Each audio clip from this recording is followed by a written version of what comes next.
Hello everyone, this is the first lecture of the course geographical information system, जिसे कि हिंदी में भौगोलिक सूचना प्रणाली या फिर भौगोलिक सूचना तंत्र कहते हैं। तो इस वीडियो में हम ज्योग्राफिकल इंफॉर्मेशन सिस्टम की परिभाषा या फिर इसके अर्थ को समझेंगे। तो सबसे पहले मैं आपको बताना चाहूँगा कि British born Canadian geographer Roger Tomlinson को फादर ऑफ जीआईएस कहा जाता है। And if we talk about the definition of geographical information system, it can be defined differently as it is a powerful computer system with inbuilt database management components। अर्थात हम कह सकते हैं कि ये एक ऐसी कंप्यूटर आधारित प्रणाली है जिसमें कि आंकड़ा आधार प्रबंधन प्रणाली पहले से विद्यमान रहती है, जो कि आंकड़ों को उचित ढंग से सुनियोजित करने में मदद करती है। And in other words, GIS can be defined as a powerful set of tools for collecting, storing, retrieving at will, transforming and displaying spatial data from real world।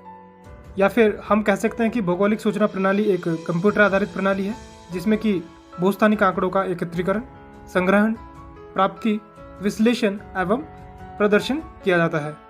और it is a database system in which most of the data are spatially indexed and upon which a set of procedures operated in order to answer queries about spatial entities in the database.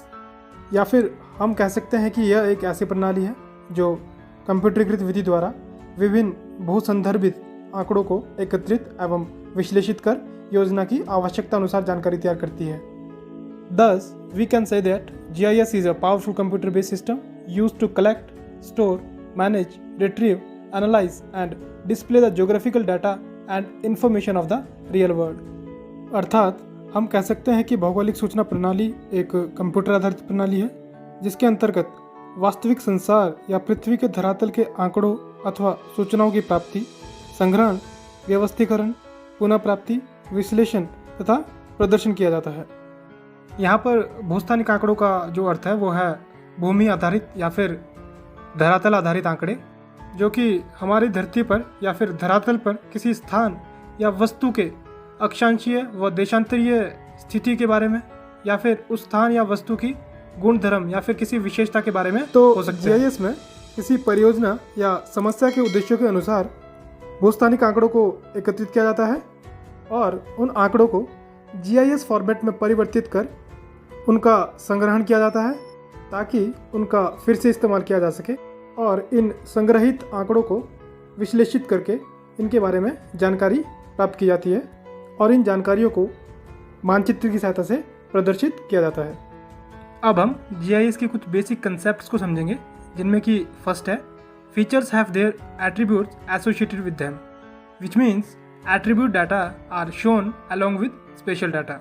अर्थात इसमें धरातल पर पाए जाने वाले किसी स्थान, वस्तु या फिर घटना की विशेषताओं को उसकी स्थिति के साथ दिखाया जाता है। इसका मतलब है स्थानिक आंकड़ों के साथ साथ लक्षण आंकड़ों को भी दिखाया जाता है।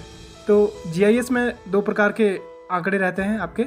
पहला है स्थानिक आंकड़े और दूसरा है लक्षण आंकड़े।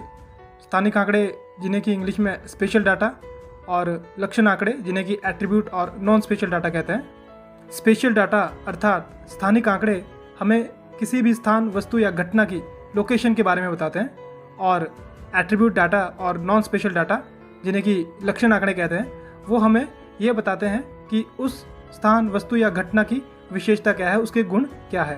जैसा कि आप इस छोटी सी इमेज में देख पा रहे हैं, ग्लोब के ऊपर एक ट्री को दिखाया गया है। तो यहाँ पर जो फीचर है वो है ट्री, और यदि हम इस पेड़ के स्थानिक आंकड़े की बात करें तो ये आंकड़े हमें बताएंगे कि ये पेड़ धरातल पर कहाँ स्थित है, अर्थात इसकी अक्षांशीय या फिर देशांतरीय जो स्थिति है वो कहाँ है। तो वो आंकड़े जो कि इसकी स्थिति को बताएंगे वो स्पेशल डाटा या फिर स्थानिक आंकड़े कहलाते हैं। और इसी प्रकार वह आंकड़े जो कि इस पेड़ की विशेषताओं के बारे में, इसके गुण धर्म के बारे में हमें बताएंगे वो एट्रीब्यूट डाटा या फिर लक्षण आंकड़े या फिर नॉन स्पेशल डाटा कहलाते हैं। या फिर हम कह सकते हैं कि स्पेशल डाटा या फिर भूस्थानिक आंकड़े हमें बताते हैं कि कोई भी स्थान, वस्तु या फिर जो घटना है वो कहाँ है, और एट्रीब्यूट और नॉन स्पेशल डाटा अर्थात लक्षण आंकड़े हमें बताते हैं कि वो चीज़ क्या है। Second concept is information collected can be separated into layers. अर्थात जीआईएस में एकत्रित की गई जानकारी को अलग अलग परतों में दर्शाया जाता है। तो इस कंसेप्ट को हम डायग्राम की सहायता से समझने की कोशिश करेंगे। जैसा कि आप देख सकते हैं डायग्राम ए, जो कि धरातल पर स्थित कोई एक स्थान है जहाँ पर आप buildings, forest area, road and water body को इजीली आइडेंटिफाई कर सकते हैं। तो जीआईएस में इन सभी जानकारियों को डायग्राम बी की सहायता से दिखाया जाएगा। आप देख सकते हैं कि जहाँ पर आपकी बिल्डिंग्स थी डायग्राम बी में, वहाँ पे अब डॉट्स का इस्तेमाल किया गया है। जहाँ पे आपके रोड्स थे वहाँ पे लाइंस का इस्तेमाल किया गया है, और वाटर बॉडी की जगह आपका सर्कुलर एक तरीके से पॉलीगन और फॉरेस्ट एरिया को भी पॉलीगन की सहायता से दिखाया गया है। तो इस प्रकार रियल वर्ल्ड को जीआईएस में दिखाया जाता है। इसके अलावा इन फीचर्स को अलग अलग लेयर्स के रूप में भी दिखाया जाता है, जो कि इसकी एक विशेषता है। जैसा कि डायग्राम 1, 2 एंड 3 में दिखाया गया है। आप देख सकते हैं कि डायग्राम 1 में बिल्डिंग्स वाला जो एरिया है, एक तरीके से हम कह सकते हैं कि जो लेयर है वो अलग कर दी गई है, रोड्स की लेयर अलग कर दी गई है, और वाटर बॉडी और फॉरेस्ट जो कि पॉलीगन की सहायता से दिखाए गए हैं उनकी लेयर अलग कर दी गई है। तो हम इस तरीके से लेयर्स में फीचर्स को अलग अलग करके दिखा सकते हैं, ताकि इन जानकारियों को अलग अलग या फिर ज़रूरत पड़ने पर एक साथ दिखाया जा सके। Another important concept is any information और feature on the layer can be represented by point, line और पॉलीगन। तो जैसा कि हमने पिछली स्लाइड में डिस्कस किया और जाना कि रियल वर्ल्ड फीचर जिसमें कि आपकी buildings, forest area, water body या फिर रोड थे, उन सभी को पॉइंट, लाइन या फिर पॉलीगन की सहायता से दिखाया गया। तो जीआईएस की एक महत्वपूर्ण विशेषता है कि इसमें किसी भी प्रकार की इन्फॉर्मेशन या फिर फीचर को बिंदु, रेखा या फिर बहुभुज की सहायता से दिखाया जाता है। पॉइंट्स या फिर बिंदुओं का इस्तेमाल वस्तु की स्थिति को दिखाने के लिए किया जाता है।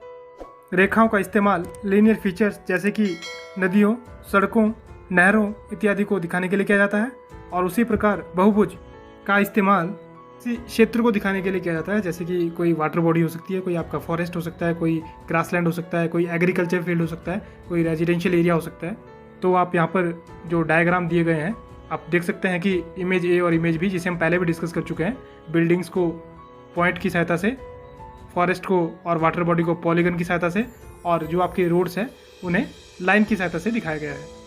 तो इस लेक्चर में बस इतना ही। धन्यवाद।